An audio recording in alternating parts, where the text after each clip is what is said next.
योग की महिमा, अष्टांग योग, यम, नियम आदि योग साधनों का लक्षण, प्राणायाम का विशेष प्रतिपादन, ध्यान के विविध प्रकार, पाशुपत योग का वर्णन, वाराणसी में प्राण त्याग की महिमा, शिव आराधन की विधि, शिव और विष्णु के अभेद का प्रतिपादन, शिव ज्ञान योग की परंपरा का वर्णन, ईश्वर गीता की फलश्रुति तथा उपसंहार। ईश्वर ने कहा, इसके अनंतर उस परम दुर्लभ योग को कहता हूं जिससे सूर्य के समान ईश्वर रूप आत्मा का दर्शन होता है, अर्थात सूर्य का जैसे प्रत्यक्ष हो रहा है वैसे ही ईश्वर का प्रत्यक्ष होता है। योग रूपी अग्नि शीघ्र ही संपूर्ण पाप पंजर को भस्म कर देता है और उसके बाद साक्षात मुक्ति रूप सिद्धि प्रदान करने वाला प्रसन्न निर्मल ज्ञान उत्पन्न हो जाता है। योग से ज्ञान उत्पन्न होता है और ज्ञान से योग प्रवर्तित होता है। योग तथा ज्ञान से संपन्न व्यक्ति पर महेश्वर प्रसन्न होते हैं। जो नित्य एक समय, दो समय या तीनों समय मेरे योग का साधन करते हैं उन्हें महेश्वर समझना चाहिए। योग दो प्रकार का समझना चाहिए। पहला अभाव योग है और दूसरा सभी योगों में उत्तमोत्तम महायोग कहलाता है, जिसमें सभी आभासों से रहित शून्यमय निर्विकल्प स्वरूप का चिंतन होता है और जिसके द्वारा आत्मा का साक्षात्कार होता है वो अभाव योग कहा गया है। जिसमें नित्यानंद स्वरूप निरंजन आत्मा का दर्शन होता है और मेरे साथ एकता होती है वो परमेश्वर रूप महायोग कहा गया है। अन्य जिन योगियों के योगों का ग्रंथों में विस्तार हुआ है वे सभी ब्रह्मयोग की 16वीं कला के भी बराबर नहीं हैं। जिस योग में मुक्त पुरुष विश्व को साक्षात ईश्वर के रूप में देखते हैं वो सभी योगों में श्रेष्ठ योग माना जाता है। जो सैकड़ों हजारों अन्य प्रकार के मन को संयमित करने वाले ईश्वर बहिष्कृत वेद बाह्य योगी हैं वे मुझ अद्वितीय का दर्शन नहीं करते। मुनि श्रेष्ठों, अन्य वृत्तियों का निरोध कर मेरे में एक चित्तता ही योग है और इस योग के जो 8 साधन मैंने आप लोगों को बताए हैं वे ये हैं: प्राणायाम, ध्यान, प्रत्याहार, धारणा, समाधि, यम, नियम तथा आसन। अहिंसा, सत्य, अस्तेय, चोरी न करना, ब्रह्मचर्य तथा अपरिग्रह। संक्षेप में इसे यम कहा गया है। ये मनुष्यों के चित्त की शुद्धि करने वाले हैं। मन, वाणी तथा कर्म से सभी प्राणियों को सर्वदा किसी भी प्रकार का क्लेश न करना, इसे श्रेष्ठ ऋषियों ने अहिंसा कहा है। अहिंसा से श्रेष्ठ कोई धर्म नहीं है और अहिंसा से बढ़कर कोई सुख नहीं है। वेद विहित हिंसा को अहिंसा ही कहा गया है। सत्य के द्वारा सब कुछ प्राप्त हो जाता है, सत्य में ही सब कुछ प्रतिष्ठित है। विजातियों के द्वारा यथार्थ कथन के आचार को सत्य कहा गया है। चोरी से अथवा बलपूर्वक दूसरे के द्रव्य का अपहरण करना स्तेय है, उसका स्तेय का आचरण न करना अस्तेय है। यह धर्म का साधन है। मन, वाणी तथा कर्म द्वारा सभी अवस्थाओं में सर्वदा सर्वत्र मैथुन का त्याग करना ब्रह्मचर्य कहलाता है। आपत्ति काल में भी इच्छापूर्वक द्रव्यों का ग्रहण न करना अपरिग्रह कहा गया है। प्रयत्न पूर्वक उस अपरिग्रह का पालन करना चाहिए। तप, स्वाध्याय, संतोष, शौच तथा ईश्वर का पूजन संक्षेप में नियम बतलाए गए हैं। ये योग सिद्धि प्रदान करने वाले हैं। तपस्वियों ने पराक आदि उपवासों तथा कृच्छ चांद्रायणादि व्रतों के द्वारा शरीर के शोषण को उत्तम तप कहा है। विद्वान लोगों ने वेदांत शास्त्र, शतरुद्रीय और प्रणव आदि के जप को पुरुषों के लिए सत्व की शुद्धि करने वाला स्वाध्याय कहा है। स्वाध्याय के 3 भेद हैं: वाचिक, उपांशु और मानस। वेदार्थ जानने वालों ने इन तीनों में उत्तरोत्तर वैशिष्ट कहा है, अर्थात वाचिक स्वाध्याय से उपांशु स्वाध्याय श्रेष्ठ और उपांशु स्वाध्याय से मानस स्वाध्याय श्रेष्ठ है। दूसरे सुनने वालों को स्पष्ट रूप से शब्द ज्ञान उत्पन्न कराने वाला स्वाध्याय वाचिक कहलाता है, अर्थात वो स्वाध्याय वाचिक है जो दूसरों को स्पष्ट सुनाई पड़े। अब उपांशु का लक्षण बतलाया जाता है। होठों में केवल स्पंदन होने के कारण दूसरे को शब्द का बोध न कराने वाला स्वाध्याय उपांशु कहा गया है। ये वाचिक जब से 1000 गुना श्रेष्ठ है, अर्थात वही स्वाध्याय उपांशु है जिसमें होठों में मात्र स्पंदन हो, शब्दों का उच्चारण न हो। स्पंदन रहित अक्षर एवं उस पद की संगति के अनुसार सभी शब्दों के चिंतन को विद्वान मानस जप करते हैं, अर्थात मानस जप स्वाध्याय वही है जिसके स्वाध्याय के शब्दों पर केवल मन केंद्रित हो, बाकी सर्वथा व्यापार शून्य हो। पुरुष को जो यद दृष्टापूर्वक मिल जाता है उसे ही पर्याप्त समझने वाली बुद्धि को ऋषि लोग नित्य सुख लक्षण वाला संतोष कहते हैं। द्विज श्रेष्ठों, बाह्य और आभ्यंतर भेद से शौच दो प्रकार का कहा गया है। मिट्टी और जल से होने वाला शौच बाह्य शौच और मन की शुद्धि आभ्यंतर शौच है। मन, वाणी तथा कर्म द्वारा स्तुति, स्मरण तथा पूजा करते हुए शिव में अचल भक्ति रखना यह ईश्वर का पूजन है। नियमों के साथ यमों को बतलाया गया। अब प्राणायाम के विषय सुनो। अपनी देह से उत्पन्न वायु को प्राण कहते हैं और उस वायु का निरोध करना आयाम है। उत्तम, मध्यम तथा अधम के भेद से ये 3 प्रकार का कहा गया है। वैसा गर्भ और अगर्भ भेद से 2 प्रकार का है। 12 मात्रा अर्थात प्रणव का 12 बार जप करने तक के काल को मंद प्राणायाम, 24 मात्रा के प्राणा निरोध के मध्यम और 36 मात्रा तक के काल तक प्राण निरोध को उत्तम प्राणायाम कहा जाता है। मंद, मध्यम तथा मुख्य अर्थात उत्तम नाम के प्राणायामों में क्रम से प्रस्वेद, पसीना, कंपन तथा उत्थान होता है। इनसे तत्व प्राप्ति में क्रमशः आनंदातिशय की अनुभूति होती है। विद्वान जपयुक्त प्राणायाम को सगर्भ और जप रहित को अगर्भ कहते हैं। योगियों के प्राणायाम का यही लक्षण कहा गया है। प्राण धारण पूर्वक व्याहति, भू, भुवः, स्वः, मह, जनः, तपः, सत्यम, प्रणव और शीर्ष मंत्र सहित गायत्री का 3 बार जप सगर्भ प्राणायाम कहा जाता है। मन को संयत करने वाले योगियों ने भी सभी शास्त्रों में रेचक, पूरक और कुंभक प्राणायाम का वर्णन किया है। वायु के सतत बाहर निकालने को रेचक और उसके रोकने को पूरक तथा बाद की सम अवस्था की जो स्थिति है उसे कुंभक कहा गया है। श्रेष्ठ मुनियों, सज्जनों ने स्वभावतः विषयों में विचरण करने वाली इंद्रियों के निग्रह को प्रत्याहार कहा है। हृदय कमल, नाभिदेश, मूर्धा तथा पर्वत शिखर आदि स्थानों में चित्त के बंधन को धारणा कहा जाता है। किसी देश, स्थान विशेष का अवलंबन कर उसमें बुद्धि की जो एकतान वृत्ति बनी रहती है और दूसरी वृत्तियों में कोई भी संबंध नहीं रहता, उसे विद्वानों ने ध्यान कहा है। किसी देश या अन्य आलंबन से रहित चित्त की एकाग्रता समाधि है। इसमें द्वय मात्र का भान होता है। ये योग का उत्तम साधन है। 12 प्राणायाम पर्यंत धारणा, 12 धारणा पर्यंत ध्यान और 12 ध्यान पर्यंत समाधि कही जाती है। स्वस्तिकासन, पद्मासन तथा अर्धासन भेद से आसन 3 प्रकार का कहा गया है। सभी साधनों में यह साधन उत्तम है। विप्रेंद्रों, अपने दोनों उरुओं के ऊपर दोनों पादतलों को रखकर बैठने को उत्तम पद्म नामक आसन कहा गया है। श्रेष्ठ मुनियों, एक पैर को दूसरे जांघ के ऊपर रखकर बैठने को अर्धासन कहा जाता है। ये योग का उत्तम साधन है। दोनों पैरों को जानुओं एवं उरुओं के भीतर करके बैठने को श्रेष्ठ स्वस्तिक नामक आसन कहा जाता है। विपरीत देश, स्थान और विपरीत काल में योग तत्व का दर्शन भी नहीं होता।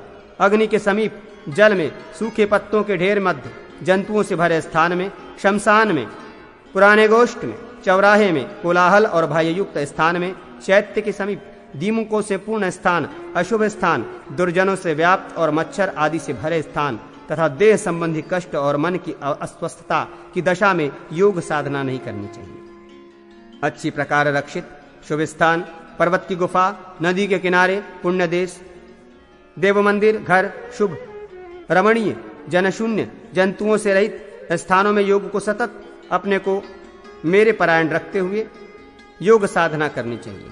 योगी को चाहिए कि वो शिष्यों सहित श्रेष्ठ योगियों, विनायक, गुरु तथा मुझे प्रणाम करके समाहित मन होकर योग साधना करे। स्वस्तिक, पद्म तथा अर्धासन बांधकर नासिका के अग्रभाग में कुछ कुछ खुली हुई आंखों से दृष्टि को स्थिर करके निर्भय तथा शांत होकर मायामय संसार के चिंतन का परित्याग कर अपने आत्मा में स्थित परमेश्वर देव का चिंतन करना चाहिए। शिखा के अग्रभाग में 12 अंगुल के प्रदेश में धर्म स्वरूप कंद से प्रादुर्भूत, ज्ञान रूप नाल वाले, ऐश्वर्य रूप 8 दलों वाले, वैराग्य रूपी कर्णिका से युक्त अत्यंत श्वेत एवं सुंदर कमल की कल्पना करें और उस कमल को कर्णिका में हिरण्यमय श्रेष्ठ कोश का ध्यान करें। उस कोश में विशुद्ध अविनाशी साक्षात परम ज्योति का ध्यान करें, जिसे सर्वशक्ति संपन्न दिव्य अव्यय ओमकार से वाच्य अव्यक्त और प्रकाश की किरण मालाओं से व्याप्त कहा गया है। इस ज्योति में अपने आत्मा की अभेद भावना कर आकाश के मध्य में स्थित परम कारणा स्वरूप परमेश्वर का ध्यान करें और परमेश्वर रूप एवं सर्वव्यापी होकर किसी भी अन्य वस्तु का चिंतन न करें। यह अत्यंत गुह्य ध्यान है। अब दूसरा ध्यान कहा जाता है, अपने हृदय देश में पूर्व में कहे गए उत्तम कमल का चिंतन कर उस कमल में अग्नि के समान तेजस्वी कर्ता रूप 25वें तत्व पुरुषात्मक परमात्म रूप आत्मा का चिंतन करना चाहिए। उस परमात्मा के भीतर परम आकाश अवकाश है, क्योंकि परमेश्वर विभु विराट हैं। ओमकार से बोधित सनातन तत्व अच्युत शिव कहलाता है। उसके भीतर अव्यक्त प्रकृति में लीन उत्तम परम ज्योति परम तत्व आधातार निरंजन नित्य एक रूप महेश्वर का तन्मय होकर ध्यान करना चाहिए, अथवा प्रणव के द्वारा पुनः सभी तत्वों का शोधन कर विशुद्ध परम पद रूप मुझ में अपने आत्मा को स्थापित करें और उसी ज्ञान रूपी जल से अपनी देह को आप्लावित करके मुझ में चित्त आसक्त करें, तथा मेरे परायण होकर अग्निहोत्र का भस्म ग्रहण करें और अग्नि इत्यादि मंत्र के द्वारा भस्म से अपने संपूर्ण शरीर को उपप्लवित कर अपने आत्मा में परम ज्योति स्वरूप ईशान का चिंतन करें। जीव को बंधन रूप पाश से मुक्त करने के लिए ये पाशुपत नामक योग कहा गया है। यह संपूर्ण वेदांत का सार है और श्रुति में इस योग की अवस्था को भी सभी आश्रमों की अवस्था से अतीत अवस्था उत्कृष्ट अवस्था बतलाया गया है। इसे अत्यंत गुह्य और द्विजातियों भक्तों एवं ब्रह्मचारियों के लिए मेरा सायुज्य प्रदान करने वाला कहा गया है। ब्रह्मचर्य अहिंसा क्षमा शौच दप दम संतोष सत्य तथा आस्तिकता ये सभी इस पाशुपत व्रत के विशेष अंग हैं। इनमें से एक अंग के भी न होने से इस योग का व्रत लुप्त हो जाता है। इसलिए इन आत्मगुणों ब्रह्मचर्य अहिंसा आदि 9 व्रतों के अंगों से युक्त साधक ही मेरा पाशुपत व्रत धारण कर सकता है। राग भय और क्रोध से रहित मत्स्य परायण और मेरे आश्रित अनेक लोग इस पाशुपत योग के द्वारा मेरा भाव प्राप्त कर पवित्र हो गए हैं।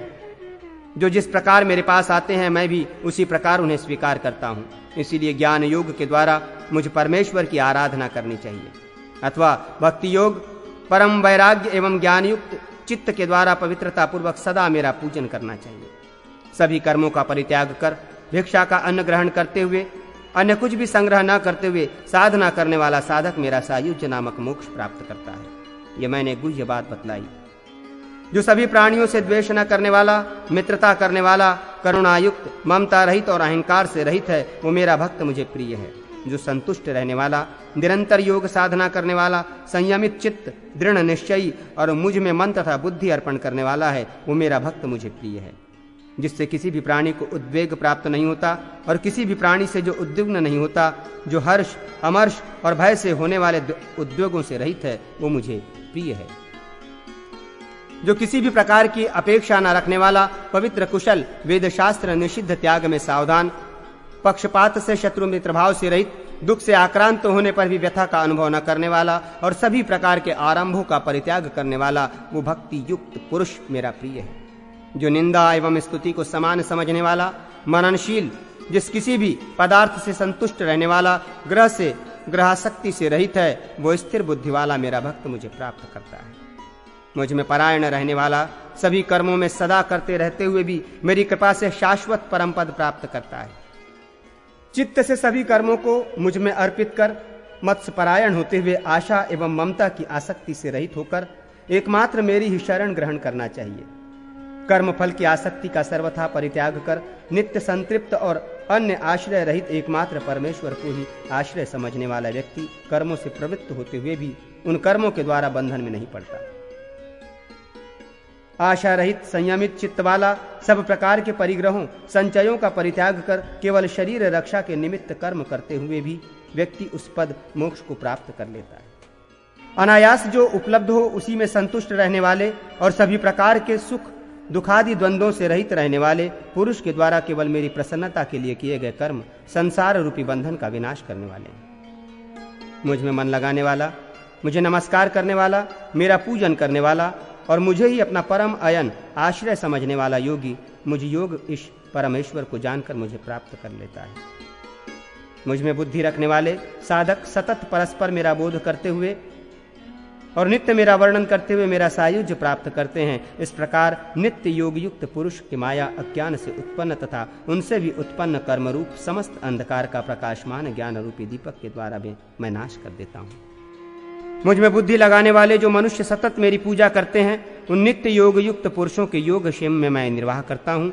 और जो दूसरे लोग अभिलषित विषयों के उपभोग के लिए ही भिन्न भिन्न देवताओं का पूजन करते हैं, उनका अंत विषय भोग तक ही समझना चाहिए, क्योंकि देवता के अनुसार ही फल भी होता है।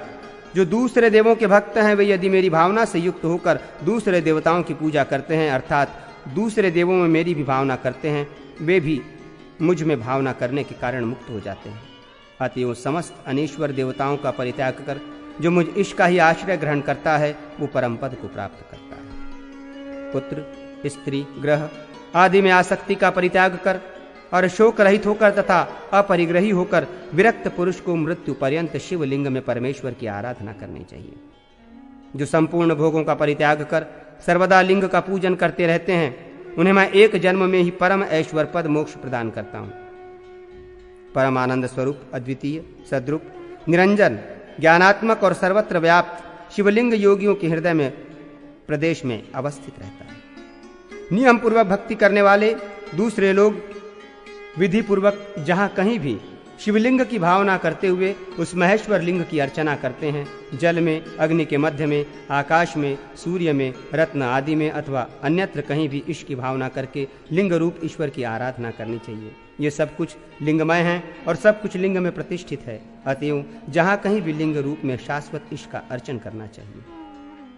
क्रियाशीलों का लिंग में, अग्नि में, मनुष्यों का जल, आकाश और सूर्य में, अज्ञानियों का काष्ठ आदि में और योगियों का लिंग हृदय में स्थित रहता है।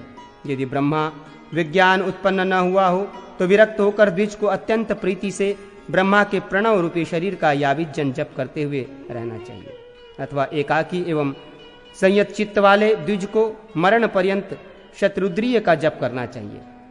इससे इसे परम पद प्राप्त होता है। अथवा विप्र को चाहिए कि मरण पर्यंत समाहित होकर वाराणसी में निवास करे, वो भी ईश्वर शंकर के अनुग्रह से उत्कृष्ट परम पद को प्राप्त करता है।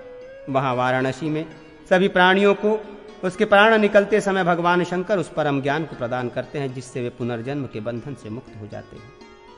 संपूर्ण वर्णाश्रम विधि का पालन करते हुए मेरे परायण रहने वाला अपने उसी जन्म में, जिस जन्म में वर्णाश्रम धर्म का पालन कर रहा है, ज्ञान प्राप्त कर शिवपद को प्राप्त करता है।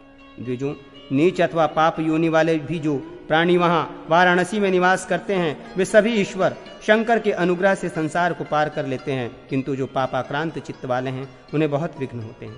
इसलिए द्विजों, मुक्ति प्राप्त करने के लिए निरंतर धर्म का आश्रय ग्रहण करना चाहिए। ये वेदों का रहस्य है, इसे जिस किसी को नहीं देना चाहिए।